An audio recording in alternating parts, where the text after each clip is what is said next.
Okay, so in this video clip, I'm going to take a further look at the Greeks, in particular the higher order Greeks, and explain a little bit the context why a risk manager, people in compliance, or a trader would have an interest in the Black-Scholes Merton Greeks. The approach I follow very much aligned to Espen Haug. Chapter 1 and 2 of his textbook, The Complete Guide to Option Pricing Formulas, uh, goes very deep into the options, into second order options, just to give you a sense of that, the type of depth of analysis that Espen touches. And I won't be going through all of these, but I will sort of provide an intuition. The second order Greeks would include gamma, vana, charm, voma, all the way down here to Parmi Charma. And again, the idea here is that you take a specific Greek, perhaps, and then you say, if we go to the second order, estimate the effect of the change in the value of the delta with respect to change in the value of the underlying stock, then you're jumping from a first derivative to a higher order derivative. So you're going to a second, maybe a third order Greek. And all the way through here, you can see how the delta can be framed in terms of volatility and how the change in the volatility might in fact change delta. That would be Vana. In terms of charm, if we take the delta and observe the effect of the time decay, obviously impactful, and so on. Again, I'll avoid going too deep into the formula, the algebra, the derivations. You'll find that in Espen's book. It's done very crisply. It's very clearly laid out. And I'd also say, in terms of Espen's book, if you are uh, looking, I would categorize Espen's textbook as being an early fintech book, although you won't see any reference to the 2007 text. There's no reference whatsoever to fintech, but many of the ideas and the way he presents the material, the presentation, the code, the models, the quantitative finance, the visualizations, the very rich 3D visualizations that Espen offers is very much akin to what financial technologists today is seeing as objective outcomes of their work. Again, if you're trying to develop, let's say, a series of dashboards that would be appropriate for traders, one starting point here would be to go into Espen's textbook and transpose many of the very uh, well laid out ideas can be are easily transferable to dashboard type technology, the type of uh, visualizations conceivably you'd see on a Bloomberg or Reuters terminal. Okay, so let's go a little bit deeper now. Again, Espen, the first set of each of these Greeks, if you like, are second, third order Greeks. If they are taken from the Black-Scholes model, they will actually have quite a precise formula. So all of these can be coded up.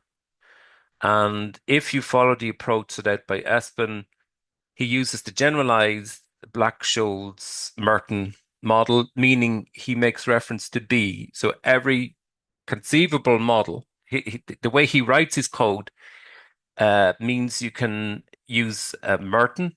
You could use the Black 1976.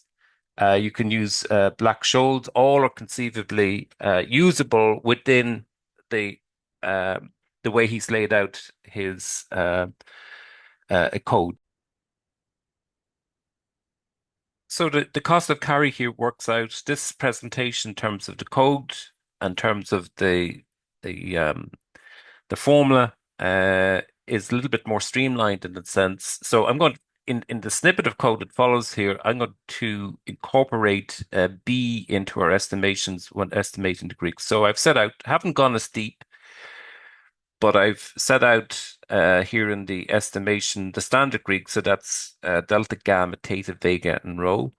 And in addition here, elasticity, which is just a, a measure of delta, but we take into account the percentage change in the option price for change in the underlying, and we'll incorporate Zomba and Gamma P and Voma and Vega P, and then set the whole for any given set of Black-Scholes parameter inputs. Then we'll estimate a table of options. So if we run this snippet, these helper functions,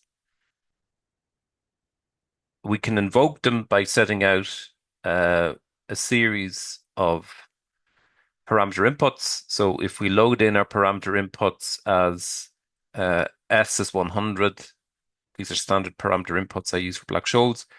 The exercise being 100, the time to maturity, so the maturity on the contract for both the call and the put being 1 year, 5% risk-free rate, and then B is equal to or negative Q. So if you like, what we have here is if we take B is equal to R, the risk-free rate negative the dividend yield. If we set B equal to 0.5, then that implies Q is equal to 0.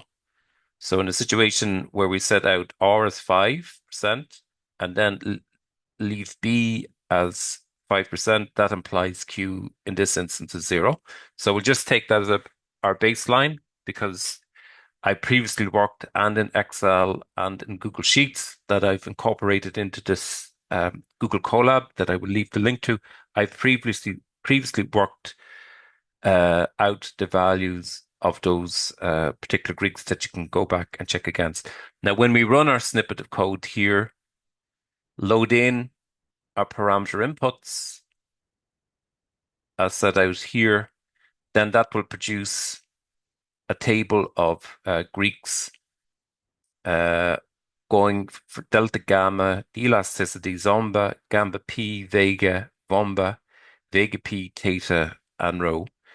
And again, we can change, if you like, again, taking an example from John C. Hull, his chapter on the Greeks. If we set out a currency example, we can verify the results accord with John Hull's estimations as well. So these are just sanity checks that we can build in, that we can go back, compare. And I've compared the results obtained here against Espen Haug's chapter 1 and 2. If you go to the Excel spreadsheet in chapter 1 and 2, the very nice feature of this textbook from Espen Haug is he shares with you for each chapter an Excel workbook. Chapter 1 and chapter 2 get its own Excel file with VBA code preloaded, so you can compare the results that you obtain from your Python workings against Espen's own workings from the textbook. Okay. And again, we can run through some values again. I think these values I may have taken from Robert MacDonald's textbook, just an example that I had to hand. And then when I load those same examples in and feed through the parameter values set out here for stock price, the results obtained accord with Robert MacDonald. I might just give the reference to Robert MacDonald derivatives. His textbook's derivatives, and he shares with his textbook some VBA code as well, if I remember correctly. Robert MacDonald derivatives, and there's a third edition, and that's July 2013. Okay, so just for completeness, I leave a link underneath the video clip as well to Robert's textbook. Okay, so again, the motivation here for using these type of Greeks and to go to this from the first order to the second order to the third order relates, motivation here can be you've got to, in front office systems, produce for traders, the people involved on the operational side, to observe day by day, maybe hour by hour, what are the sensitivities of portfolios to changes in the value of the underlying asset or to some parameter input. So you could imagine a situation if you were a trader or perhaps a portfolio manager, perhaps you've created a product for retail clients where you guarantee a certain proportion, maybe 80% of the value of a given portfolio. If you have a guarantee like that embedded into a product, an investment product, that guarantee constitutes a put option. And again, the risks involved in that portfolio, the risks involved to providing the guarantee on that portfolio could be set out, described by the Greek metrics. And you can visualize that then in terms of the usual um, delta, gamma, vega, theta, and rho. Why go to the second, third order? Uh, Worthwhile considering that in the context of some 3D representations. Again, the motivation here for this and the intuition coming mainly from Espen Haug's textbook. But if we, for instance, were to look at the effect of estimating delta, and so far the way I've been presenting this in terms of the asset price and the delta on the vertical axis, we have this sort of S shape on our on delta. And in to try and understand a little bit the dynamic here in terms of what's happening, um, as the maturity, time to maturity. So when we put in the second dimension of maturity, time to maturity, as the option is approaching expiration, the time to maturity is falling.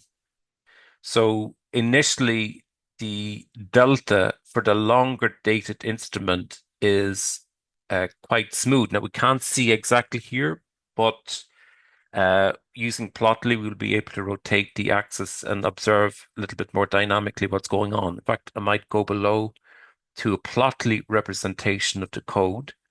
But if we were to try and again using Plotly, if we have, I just zoom out a little bit.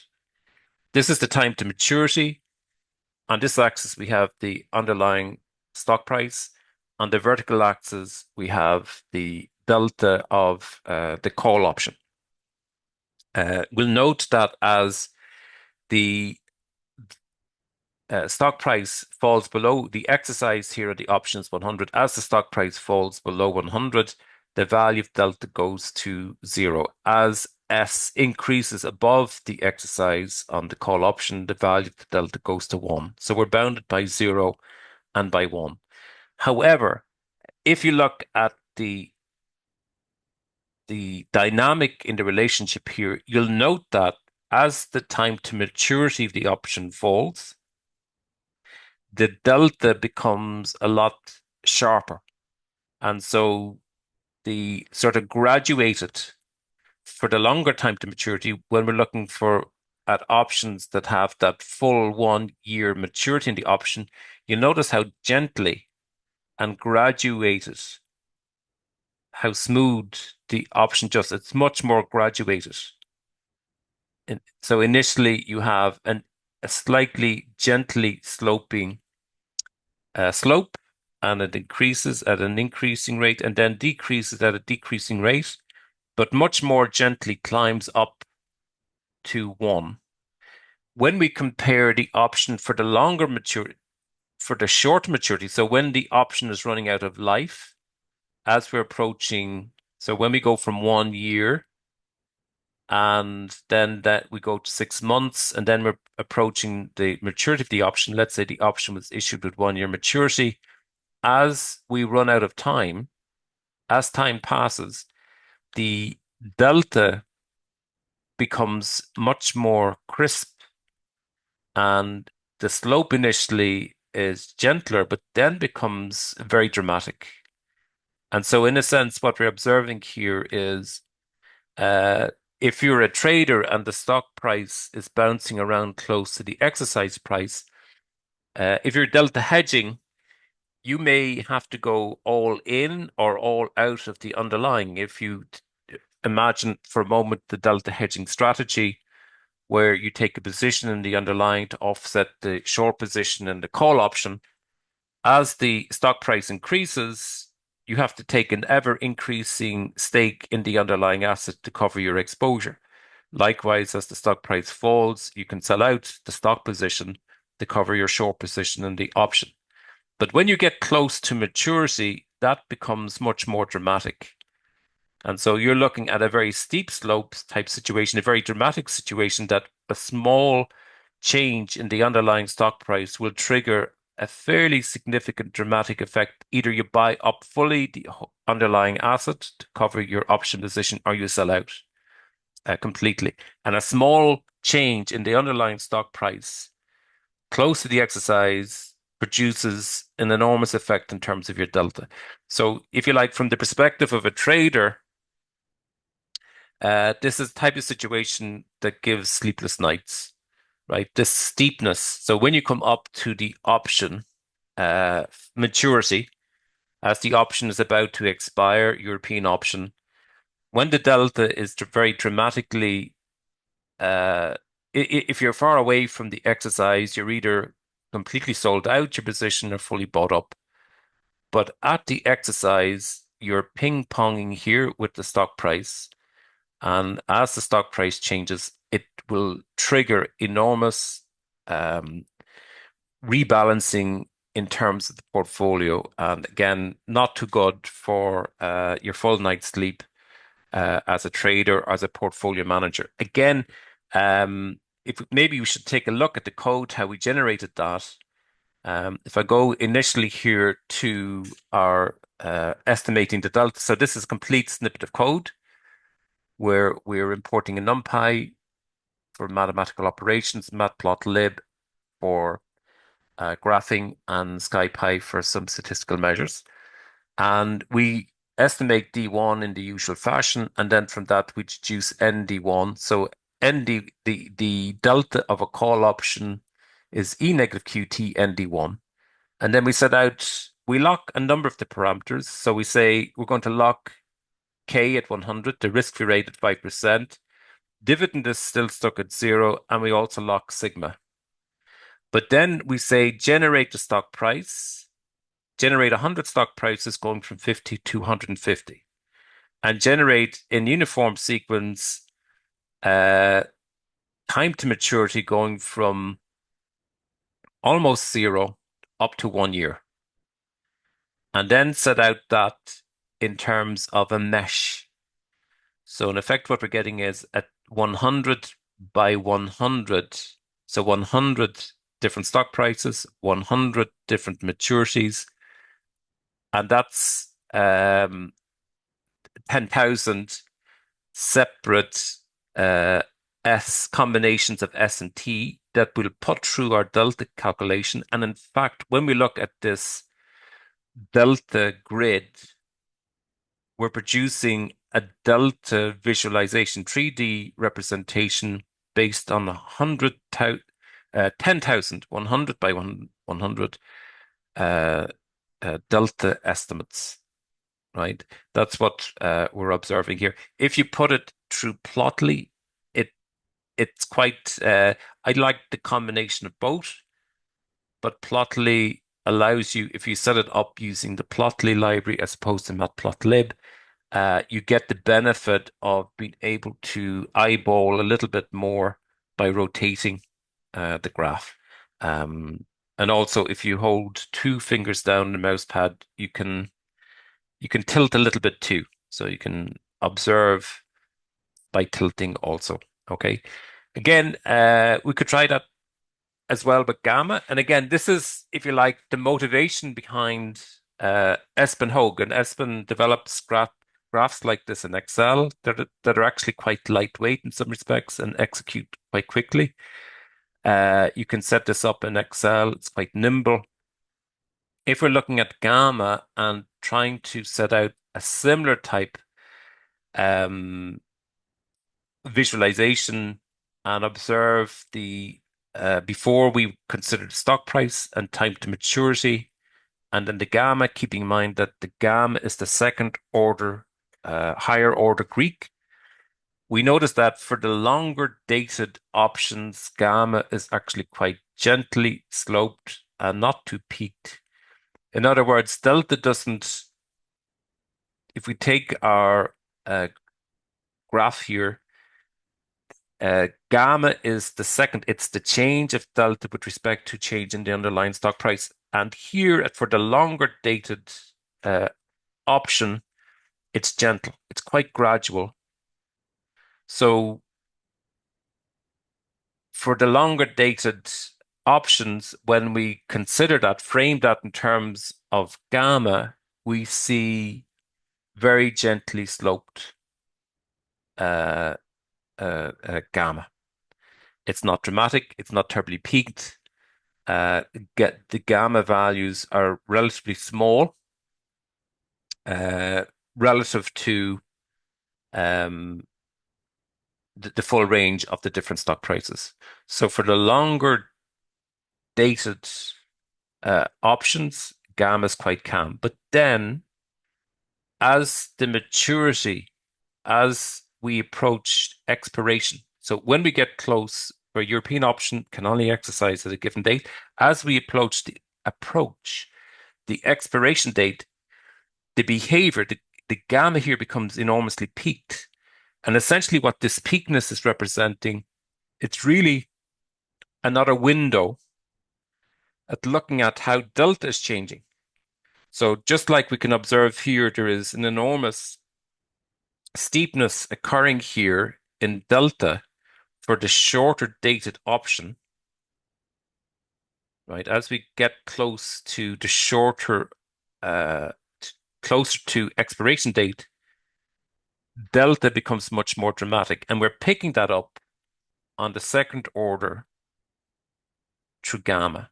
And again, from the perspective of a trader, uh, as the option is approaching expiration, traders typically trying to hedge the position. And if the stock price is bouncing around close to the exercise price, gamma can go wild.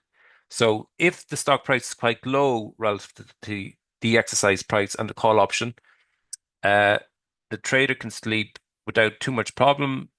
Uh, his exposure's quite limited, and he doesn't have to alter significantly or no dramatic rebalancing in the delta hedging strategy.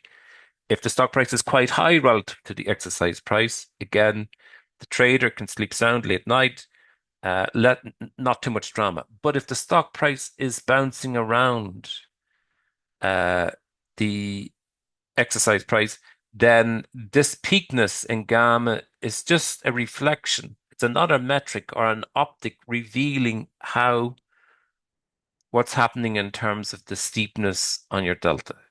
So again, if you go back to what the gamma represents, gamma is the second derivative. It's the change. So if we take the gamma, it's the change in delta with respect to the change in the stock price. So it's the second derivative of the call. It's the change in the slope of it's the slope of delta.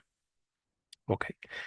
Uh, okay, so that gives a little bit of a sense why we would, as a trader, risk manager, portfolio manager, uh, would need dashboards that are presenting quickly and efficiently the sensitivity of the portfolio to underlying parameter inputs.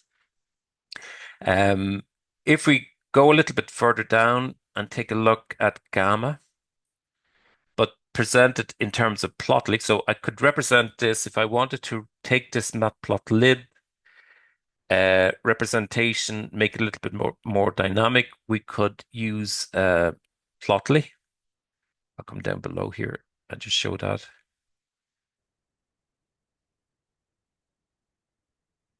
And you can zoom in and zoom out. on that if we use Plotly. Okay, let's go back for a second and just follow the sequence set out here on the Colab. I leave a link to the Colab underneath the video clip. Again, if we take Vega, and again, in this case, what we're trying to do is set out the effect on Vega, on the vertical axis is Vega. We have the asset price and we have the volatility. So it's kind of, we're imagining, if you like, a third dimension here where we start off with providing a typical representation. You'll see that in the previous video clip where I demonstrated the effect of stock price on the value of Vega. Remember, Vega for the call and the put is the same, and for the call and the put gamma is the same.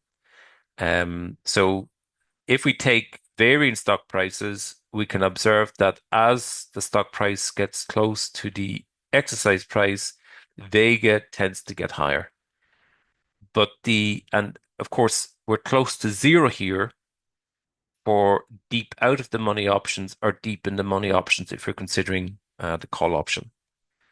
But then if the volatility increases, goes from 10%, which would be quite low, to 20 to 30, out to 50%, which is quite high, then Vega globally for all the different stock prices increases. So yeah, sort of if you're a trader and you're considering what's the effect of a change in volatility, if you're away from the exercise price, maybe the effect of volatility can be quite small. However, if the volatility is already quite dramatic, then you can't ignore Vega. Vega can actually be quite substantive. The effect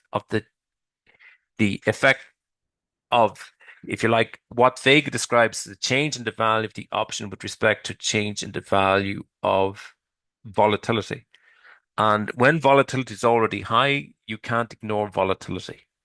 So right across the board for the full suite of stock prices, Vega is going to be very elevated if volatility is already very high. Again, as a trader, that's important. Again, the sequence here is quite similar to the way we set up the estimation before. We were estimating D1. That's an input into our Vega estimation. This is consistent with what we had before in terms of estimating Vega.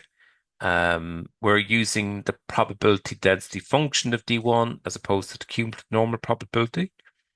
E negative QT and S square root T, the time to maturity probability density function, and then discounting at the continuous dividend rate for that respective time period. We estimate Vega where we lock the exercise price, the risk-free rate, the dividend. The time period is fixed at 1 year, but then we generate a range of different stock prices. So 100 stock prices going from 50 to 150, and then the volatility going from 10% to 50 in 100 steps. So we have 100 values for S, 100 values for volatility. We're going to get 10,000 estimates of Vega. Those 10,000 Vega estimates then produce this matplotlib graph, which is static. Okay. Now, if we wanted to explore, for instance, go from maybe 10 up to perhaps 200, we might get a richer visualization. So go from, instead of going from 50 to 200, so I should go take the stock price from 10. So if I go from 10, so I need to go back to 10. So take it from 10 up to 200, and that means 100 values for S going between 10 to 200 in uniform steps, and likewise 100 to 100 values of volatility going from 10% to 50%, which are conceivable, plausible values for volatility.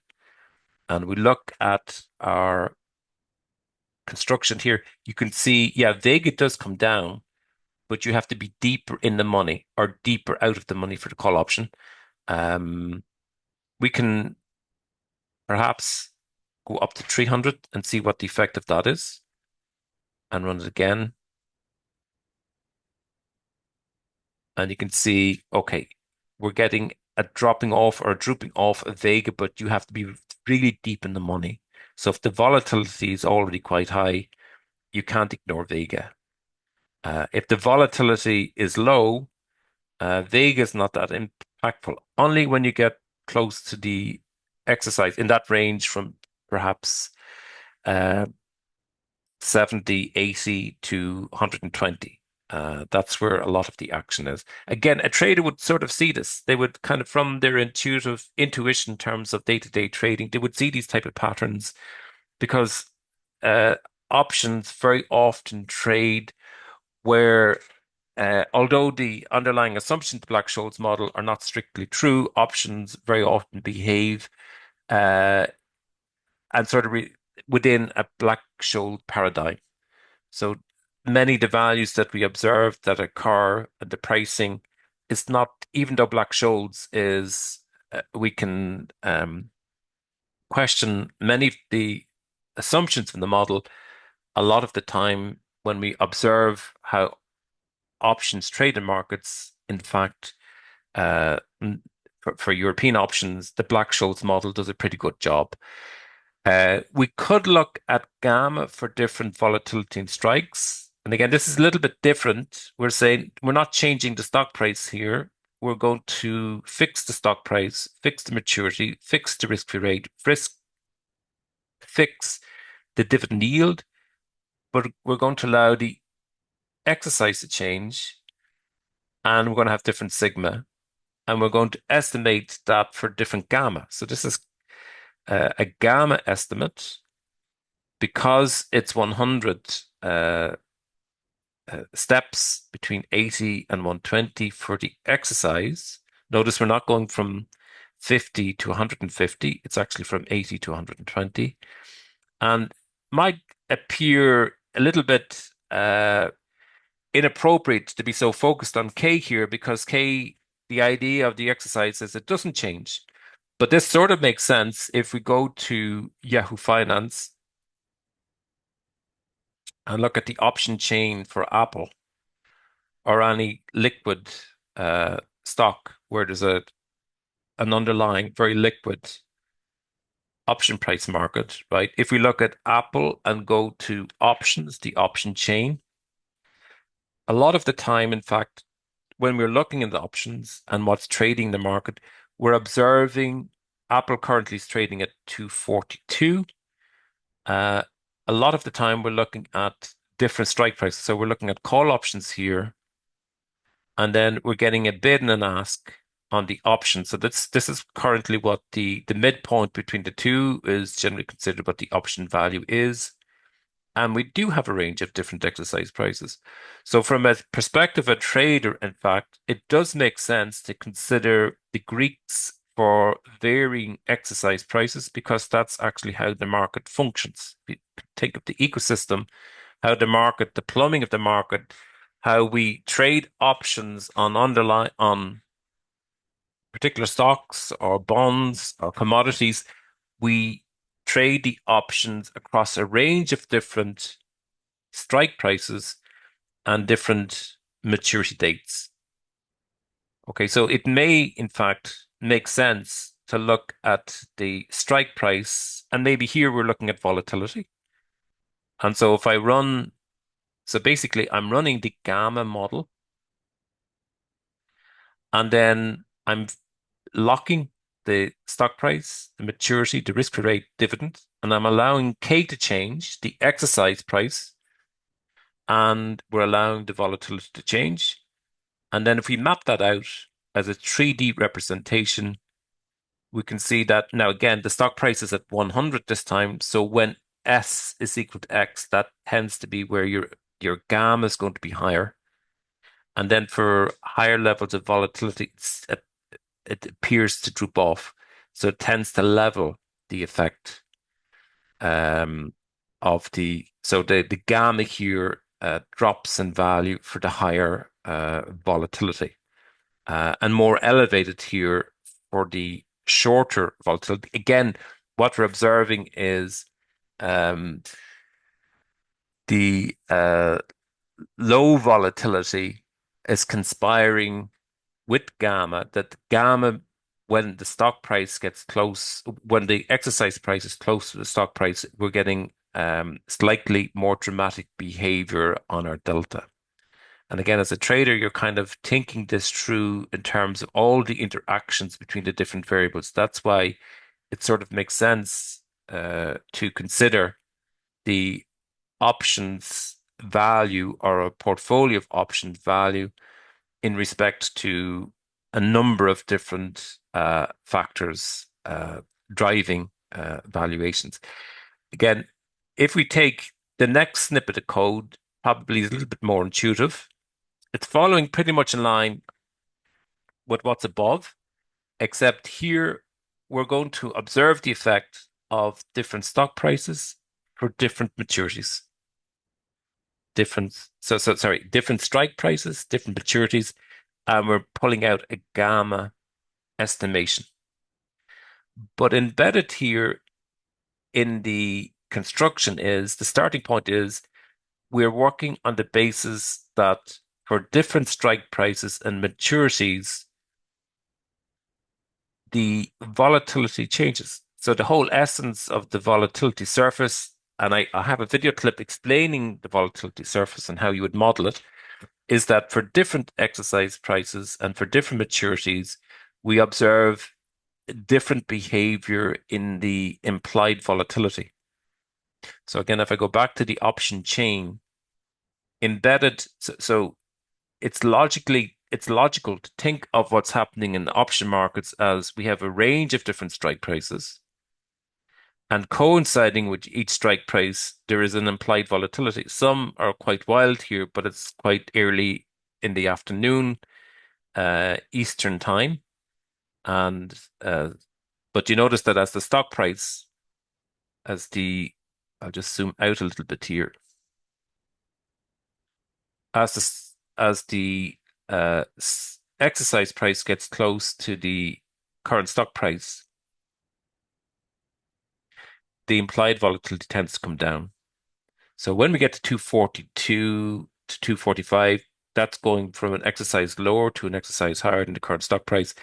We're down at implied volatility of 20%. And you'll notice also that the volume of trade and open interest generally is clustered here as well. So these are sort of more liquid options, probably traded quite recently. So trading today. Today is the 9th. So these are trades from yesterday. And what we're observing is that the implied volatility here in these more liquid markets, the bid ask is closer.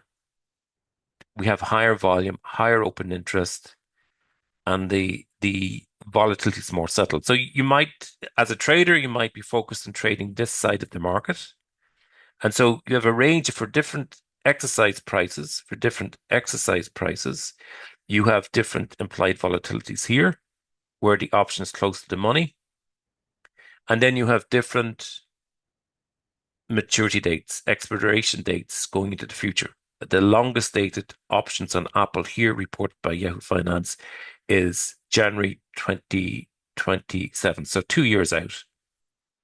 Now, it makes sense to organize, to view the world or option markets through a range of different strike prices and maturities. And so it's not unusual to observe these sort of implied volatilities. Noting here that when we look at this, we have 20, so 5 strikes and 4 maturity basically represents 20 contracts with implied volatilities that we have implied volatilities for. And although if you look here at the number of estimations we perform, we will have 50 different exercise prices and different maturities. That's 2,500 different gamma estimations we're performing, but we only have 20 implied volatilities. That's why for this specific Greek representation of gamma for different exercise prices, different maturities, we have to interpolate using a regular grid interpolator, right? So in terms of doing the interpolation, we have to invoke the scipy library, but that allows us to produce an interpolated implied volatility based on this matrix here. So for particular strike and maturity, we can infer an interpolated value for the implied volatility. So in a sense, what we're getting here, the volatility is not constant. It's changing, and it's based on an interpolated value from this matrix. We're locking the stock price, we're locking the risk-free rate, we're locking the different yield, but we will have 50 exercise prices, 50 different maturity dates, and then for each of those, there will be an interpolated implied volatility that we put into our gamma formula. So we're estimating gamma, and then we do that over a loop, and then we represent below here. Now, again, it's a little bit static, but actually this configuration in terms of what's going on with gamma is actually quite true to life. And in terms of understanding the dynamic in the market and what your gamma might be under different circumstances, it actually makes sense to have this 3D type representation. Now, I'm following the Espen Haug approach, although I don't think he incorporates in his textbook the option chain quite like this.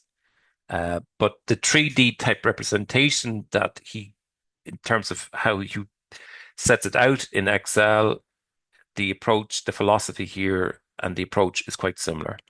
Uh, Probably to get a better intuition here in terms of what's going on, it's worthwhile using Plotly. And again, we'll follow exactly the same series of steps, same volatility surface, same type of uh, estimation, 2,500 different gamma estimates are being performed, where the volatility is non-constant, consistent with a sort of option chain type dynamic. And when we look at our representation here, it does follow. Let's set it out here. Let's see if we can. Okay, so if we compare like against like, maybe close this down. I'll post this here. I'll redimension in Colab. It's still interactive. And then I go back to the static representation that we had seen using matplotlib.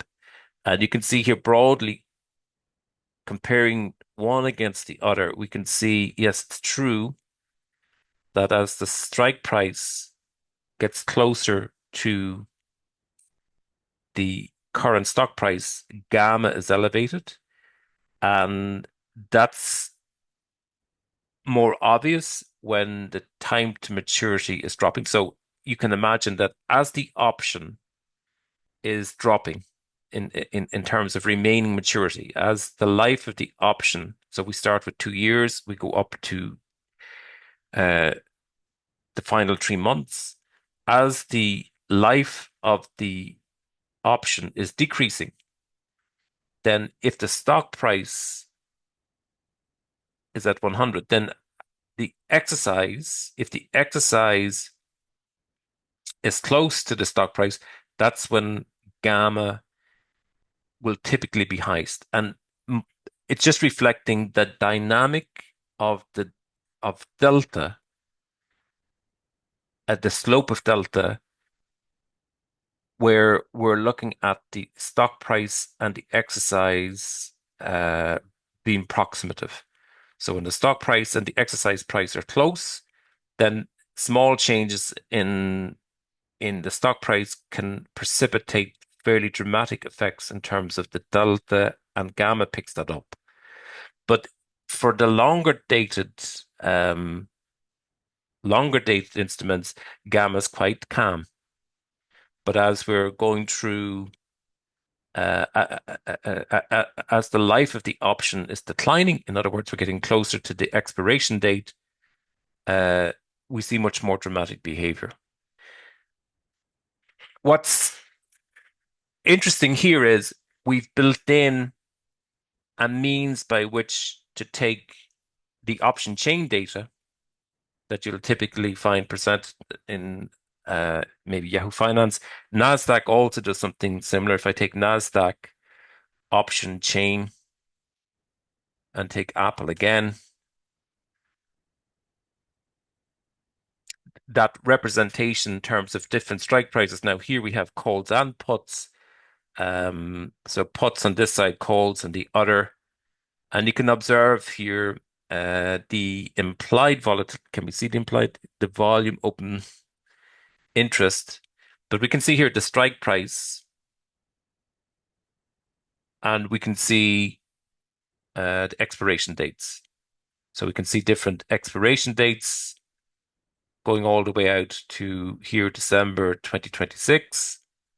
And we can see different strike prices. So that's typically how option markets function. We're typically looking at different maturity dates and different strike prices.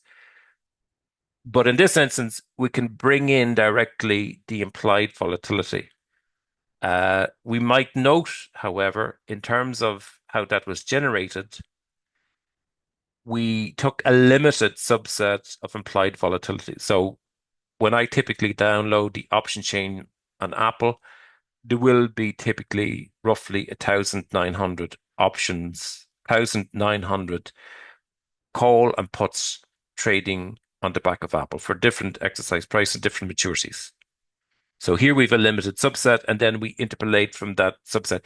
The justification here for going for the narrow matrix of this range of implied volatilities might be you're more interested in taking options that trade close, where the exercise price is close to the current stock price. And you're looking at more liquid contracts with more reliable figures for implied volatility. That might just be the justification. Maybe for certain bond markets, you have just a few liquid contracts on a particular set of bonds, or for particular stocks, smaller cap stocks, you don't take the entire range of exercise and maturities and pull out the implied volatility because many implied volatilities can actually be quite wild. So you go for a subset that are based on liquid trading, where the difference between the bid and the ask on the option is quite narrow, as opposed to where you could have a broader differential between the bid and the ask on the option that trades. Um, Again, that type of representation is actually quite useful. It's sort of the approach you'll see in Espen Haug. And again, I would say to try to get into the head of a risk manager or a trader, uh, step into the spreadsheet as presented by Espen Haug. Again, if you're fintech orientated and you're trying to develop maybe dashboards for trading, I'd strongly recommend that you take Espen's textbook, and you can, from the textbook, actually, you can code up many very interesting, useful, practical dashboards that traders, risk managers, officers might be interested in. Again, last bit here was I just took that grid of volatility and I estimated, but this final one is just an implied volatility surface, nothing to do necessarily with the Greeks, but it's quite standard in terms of what you might observe in Bloomberg or Reuters or DataStream, one of those terminals. Okay, I might be useful to leave that there. The link to this collab I leave underneath the video clip, and you'll be able to pick up and run the numbers yourself. Okay, let's leave that there.